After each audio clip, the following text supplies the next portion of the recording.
makes sense? Is that clear? All right. I have a little exercise that I'd like you to do. So you need to work with a partner on this, and you have to work just one-on-one. You can't have a team of three. I want you to all stand up, and I'm going to, what's your name, sir? Daniel. Daniel and I'm going to just provide a quick explanation of how I want you to stand with your partner. Daniel, if you wouldn't mind. So stay there. This is perfect. All right? This is what we want, sort of close enough that it's a little awkward, but not so close that it could be the start of a beautiful relationship. All right, so I'd like you to stand up, face like this with somebody, and then I'll give you your next instructions. If we have any people...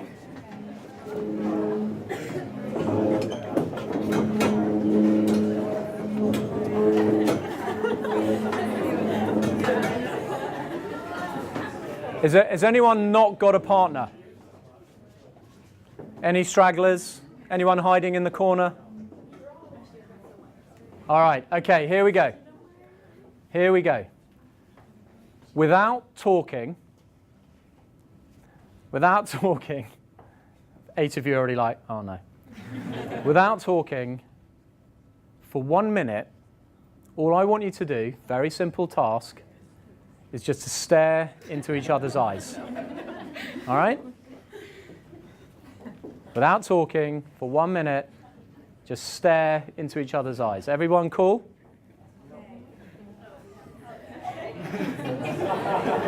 Hang on. Hold on. So let's go back to the without talking bit. Without talking. Okay, let's go.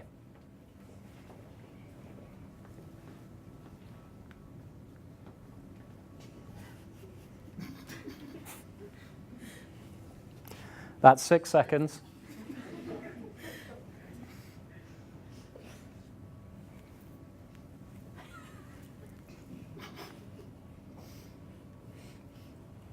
Seven seconds. All right, you can stop. You can stop. You can stop. You can stop. You can stop. All right. Sit back down. You guys tolerated 21 seconds of that exercise.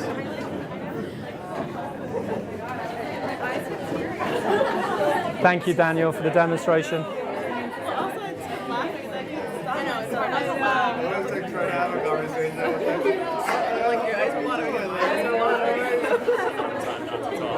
Amazing. Love it. All right. People.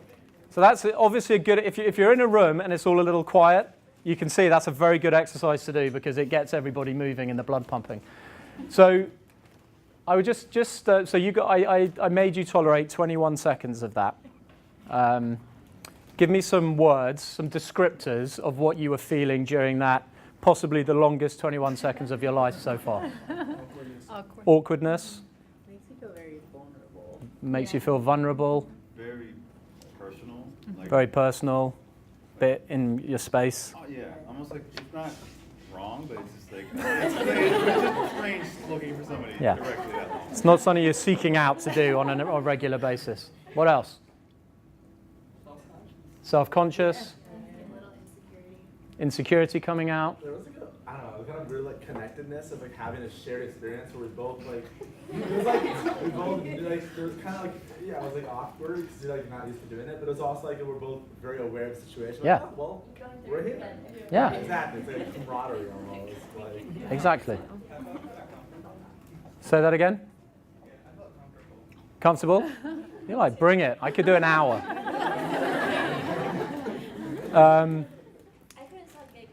Giggling. So I was going to say, what about physiologically? Squirmy. Tense. Right. So that's the self-consciousness coming out. Yeah. So just hard to focus. Like super conscious of your blanks. Yeah. Yeah. The trick is to not blink, freak people out. And I was also like hyper aware of stimuli around me. Like, Yeah. Like anyone else like moving or like laughing Right. or anything, I immediately was like, oh, react to that. Anyone feel like this was pumping a little bit faster? Yeah. Anyone getting that, you know, Antsy. a little bit antsy in your pantsy? I think I even did this. Yeah. You know what I mean? Like the uncomfortable Yeah, arm you- grab. Yeah, you did the, yeah, what do you do with your hands? So firstly, thank you for participating in that experiment. I'm glad we all got through it. And I feel like that we could have started. There does seem to be some new connections in the room, so that's great. We'll track those on social media so we can say we were there when it first happened. But what we just did is we triggered your stress response, right? In a very light-hearted, I'm not going to say fun, because I'm not like, hey, today I'm going to spend my day staring into strangers' eyes. But in a light-hearted way, we triggered your stress response. And as much as that sounds like a pretty cruel thing to have done, Nick, why did you do that? It's so important in terms of what we're talking about, okay? Because if we are going to understand stress better and we are going to manage stress better, what do we need to know? We need to know when we are experiencing stress. When have we gone from a situation of homeostasis, like generally comfortable, into, oh, something's happened? Okay? Unless we know we are experiencing stress, we don't necessarily know that it's time to do something about it. Right? Again, simple concept, but very few of us ever really think about that. I think we think about stress very retrospectively. You get home, you crash out, and oh, that was a stressful day. Oh, that was a stressful week. Wow, that pitch this month, that made that a particularly stressful month. It's like, it's happened, we've been dragged through it, and then we're looking back on it when it's already too late. When we know we're in it, we can start saying, I'm going to do something different now. Right? So that's where we're going with this. Hans Selye is an endocrinologist who spent his career working on and is really the founding father, if you like, of the research on the stress response. This is his definition: the non-specific response of the body to any demand made upon it. All right, granted, when I first read this, I was like, lifetime? That's the best that you can do? Problem is, we're all like good with copy and we like words, and we're thinking, pretty sure you could have at least made 2 sentences out of it. But I was reading it the wrong way at first. So when I first read it, it felt like you're going to just respond differently in a non-specific way depending on the stressor. But actually what it's telling us is you will respond the same way to any stressor irrespective of its source. So what I mean by that is that exercise that you just did, that's you starting to understand what your stress response looks like. And whether it's an exercise of staring into each other's eyes, or it is a pitch, or it is a difficult conversation with a friend, whatever the thing that is causing you stress, you're going to experience the same physiological reaction each time. And the reason that's kind of brilliant, if we can use such a word when we're talking about experiencing stress, is because you are going to become very attuned to understanding that you're in the stress response. Because it's not going to show up differently. You're not going to think, I'm pretty sure when I get stressed, I go to the arm. You know, I have the arm and the kind of, I have to keep wiggling. And then next time it's like, oh, I just got really sweaty palms or whatever. You're going to experience it the same way, which allows you to start to develop an acute understanding of how your body is going to react. And this is really, really important. As I said, once we know it's happening, then we can do something different about it in the moment or immediately after, and not look back and say, wow, if only I had done something a little bit differently at the beginning of September, I wouldn't be so shattered and broken at the end of it. Okay? So in the full day workshop, we get very deep into the concepts of these 4 energy dimensions. All I want you guys to understand right now is that we are multi-dimensional people, human beings. Like, we don't just exist in the physical capacity or in the emotional capacity or in the mental capacity or in the spiritual capacity. It's all happening. And different levels of energy and the management of stress and recovery in the different dimensions all impact the others. So imagine that this line here is just you on like normal. Just wake up in the morning, nothing's really switched on yet. I'm just kind of at a very level, grounded self. This is intentional activity. This is the training stress, right? This is doing intense periods of activity, and then we have to start dipping below the line, and that's where we're talking about recovery. Okay. In the full workshop, we basically ask people to. We start with a little graph. Starts at 6 a.m. in the morning and finishes at 10 at night, and I ask people to draw their pattern of oscillation throughout the day, i.e., when are you on and when are you recovering, and most people do this. Sorry, you can remember your agenda, right? So you got 6 a.m., 10 p.m. Here's your line of homeostasis. Most people go, yeah, I get up in the morning and then I'm basically on, and then that feeling when your iPad cracks the bridge of your nose because you've fallen asleep whilst leaning it on your chest watching TV. That's my recovery. Like, no, that's you passing out. That's not recovery. So what you have here is a complete and utter absence of recovery. 9 times out of 10, that is what people end up drawing. Some people do this and they say, I always take 7 minutes for lunch. Always. Yeah? So most of us have a shocking absence of recovery. When you plan your calendar in the morning, how many of you in the last week have done putting meetings in? We're good at that. Or in most cases, thanks to email, which is the root of all evil in the world. And you just accept those things, accept, and then you look at your calendar and you're like, ah! Just a big block of colour, whatever colour you've chosen in your Outlook calendar. That is a colour you'll never buy clothes in because it's associated with such dark thoughts. How many of you just look at your calendar, it's like, oh, it's just a big blob of colour? Right. How many of you, when you're accepting all these meetings and putting these meetings in, think, I must also now plan for my intentional strategic recovery? Some of you may do something like, yeah, I do go for a walk at lunchtime. I'm pretty sure you're not putting it in your calendar. But some of you will be disciplined to do that. Some of you, by default, will go at 11 o'clock and maybe get a coffee. So you'll stand up, you'll move, you'll go outside, you'll get a coffee, and you'll come back. That is not intentional strategic recovery. That is like just sort of lucky as you go recovery. I want you to start thinking very differently about planning for downtime. And you're all looking at me going, yeah, how does that work? How does that work in the time management system? How does that work when I've got a 90% utilization target? How does that work when generally in our industry, those that seem to be most successful are the ones that look like they're hanging on by their fingernails? Right? They've got it wrong. They've got it wrong. I don't mean Omnicom in general. People who are all about the on at all times and that's success, they've got it wrong. How many of you have come across leaders in your business who always seem to have time for you? Always seem to be not in a rush. Always seem to have very clear thoughts. Right. That's someone that's managing recovery properly. That's not just, oh, lucky them. They've kind of got that ability, that wizard-like ability to just manage everything and stay calm. They are managing their recovery properly. They may not show it. You may not see it.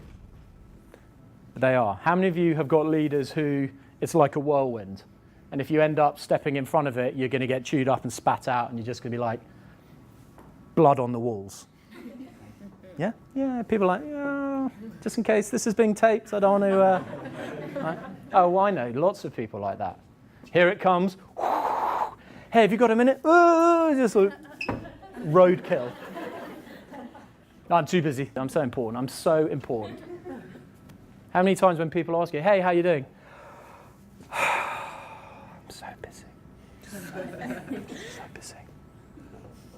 So it's like a badge of honor. You want to start freaking people out like, I've got so much time on my hands. That's what I do. Hey, Nick, how you doing? I'm bored. I don't know about you, I'm feeling like high energy, fully recovered, haven't got anywhere near enough to do, and do you know what? I'm really happy. That's what I want. I mean, I'm maybe not to that extent, but you've got to live this stuff, right? And so let me just give you one bit of advice, okay? One bit of advice. In a world where we are billing hours, and I know you're all from different agencies, and hopefully some of your businesses have mastered the art of fixed pricing, right? Where it doesn't become just more hours the better. But most of it is underpinned. In our world, our clients buy our time for us to do brilliant things for them.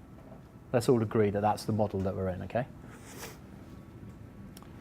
The contract really between a client and the agency is that the agency will try to create as much value as it can with the hours that it has dedicated to the client's business, right? So let's take an hour. How many of you right now, because of the way you're just managing time and things fill up, that you just roll from 1 hour to the next and you end up working in theory, you're working for 60 minutes on a client project and that's the hour that you put into the timesheet, right? You don't really see it as a start in the end. It just sort of, oh yeah, well if I look back, I probably did 90 minutes on that client this morning, right? Does that sound familiar to some of you? Let's take an hour. In that hour where you're kind of just rolling into it, if we were going to be really, really, really honest, how many minutes of that hour do you feel like you are at your most productive doing your best thinking? It's not a trick question. I'm not trying to set anybody up here. I can tell you in my experience, I'm good for like 7 minutes in an hour. Like really on it. Yeah, that's probably low for the industry average. But I know full well that if you tell me you've got to sit there and concentrate on something for an hour, that's not going to happen. So let's come up with an average. What do we reckon? Half an hour of the hour, like really on it, doing great work? 20 minutes? Okay, fine. So we've all say that again? I think it depends on the task. Yeah. Some things you just kind of like cruise through, like if you're running analogies, Yeah. it's like, alright, go move. Yeah, so you can do some stuff very efficiently. But we're all sort of saying that at least let's round it up to half an hour. At least half of that hour, we're not really on it, but we're still doing it, but we're not really doing our best work. Perfect, okay? So let's think about that hour differently. Imagine that you start every hour with 5 minutes of intentional recovery just for yourself. And that could be as simple as, I finished the last thing, I stand up, I'm going to go and get some water, I'm going to come back to my desk, I'm going to sit and I'm going to breathe. I'm going to take 10 deep breaths and I'm going to clear my mind and then I'm going to start working on this problem, okay? How much clearer and more focused on doing great work do you think you'd be when you start that work in minute 6 of the hour? Much more focused. Then, let's say that you take 10 minutes at the end of the hour, all right? 10 minutes at the end of the hour to put that one down, let it go. Yet again, do some kind of very easy, quick recovery. Stand up, drink some water, send a message to someone saying, hey, apropos nothing, thinking about you. Do something nice. Watch a cat fall out of a tumble dryer on YouTube, whatever, right? Bring it all back down.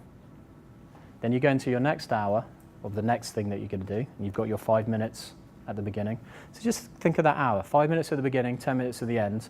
That leaves 45 minutes, which you've already said is 15 minutes more than the average time that we're really on top of our game. That hour just became massively productive for everybody and hasn't hurt the business in any way, because if our contract with a client is to produce as much value in an hour as we can, we know that that second hour we just described is much more valuable because you're going to be focused, you're going to be recovered, you're going to be switched on, and you're going to be doing your best work. And you've just bought yourself 15 minutes of recovery every hour. 15, 30, 45, 60. So in an 8-hour day, you've basically bought yourself 2 hours of recovery, 2 hours of you time. That's significant. That is significant. That is game changing. And the reason that's game changing, because imagine getting through the end of a day when you've worked like that throughout the day. How do you feel when you finish work, when you've been that disciplined with recovery throughout the hours in the day? Ready to maybe do something constructive with your evening, rather than I just got to go home and collapse. How many of you in the last month have cancelled plans with friends or family in the evening because you're just like, no, too tired, too busy, too tired, right? So all of that nourishment that we get, certainly in the spiritual dimension from those relationships, we're cutting those off because we're not managing our recovery well throughout the day. So your evenings suddenly become much more productive for you. Imagine you get through a whole week of doing that. What do your weekends look like? They stop looking like, well, Saturday's just about crawling around, exhausted, recovering from the week. And then Sunday's great up until 3 o'clock. Then I start getting my, oh shit, it's Monday tomorrow. Right? So your weekends really become sort of Sunday 9 till 3. If you've had a whole week of really managing recovery in a very intentional manner, your weekends become yours. And then imagine your vacation time. So let's take an average 5-day vacation. Certainly in my experience, days 1, 2, and probably the first bit of day 3, I'm just coming down off the bubble. Right? I finally got comfortable leaving my phone in the room. You know, I'm not checking stuff. I feel like I'm actually on vacation. Then you have like an awesome day. And then halfway through the last day, it's like, oh, shit, it's coming to an end. So that's your recovery time, and you're spending 4 hours of it, 4 days of 5 days, not really being conscious and present in the moment. Because you are using that as the kind of break glass in emergency. How many of you have said, yeah, I'll just keep going, in 8 weeks I've got 3 days off, it'll be fine. I'm just working, I'm just trying to get through another week. Can't do that. That's not sustainable. We all do it. We look at vacation as it's all going to be fine. And vacation goes like that. We all look at New Year, like the expectation is we're going to finish 2018 and we will have delivered X in revenue and Y in margin and Z, or Z for you guys, in absolute profit dollars. And then with exactly the same group of people, some 4 days later, you're all going to come back and there's going to be some new numbers on the board. Same people.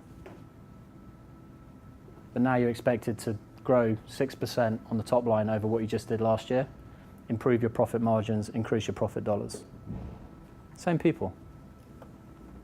And all you've had between December the 30th and January the 4th, I would like to say, is, you know, some rest and recovery, full rehydration, lots of downtime, plenty of healthy food. Or you've just been smashing it out the park in the bars for 4 nights and you come back on January the 4th having not slept a wink, wildly dehydrated, eaten all the wrong foods and loved every minute of it, and just rolling into January like, what? And that's the high performance state that we're going to grow our business.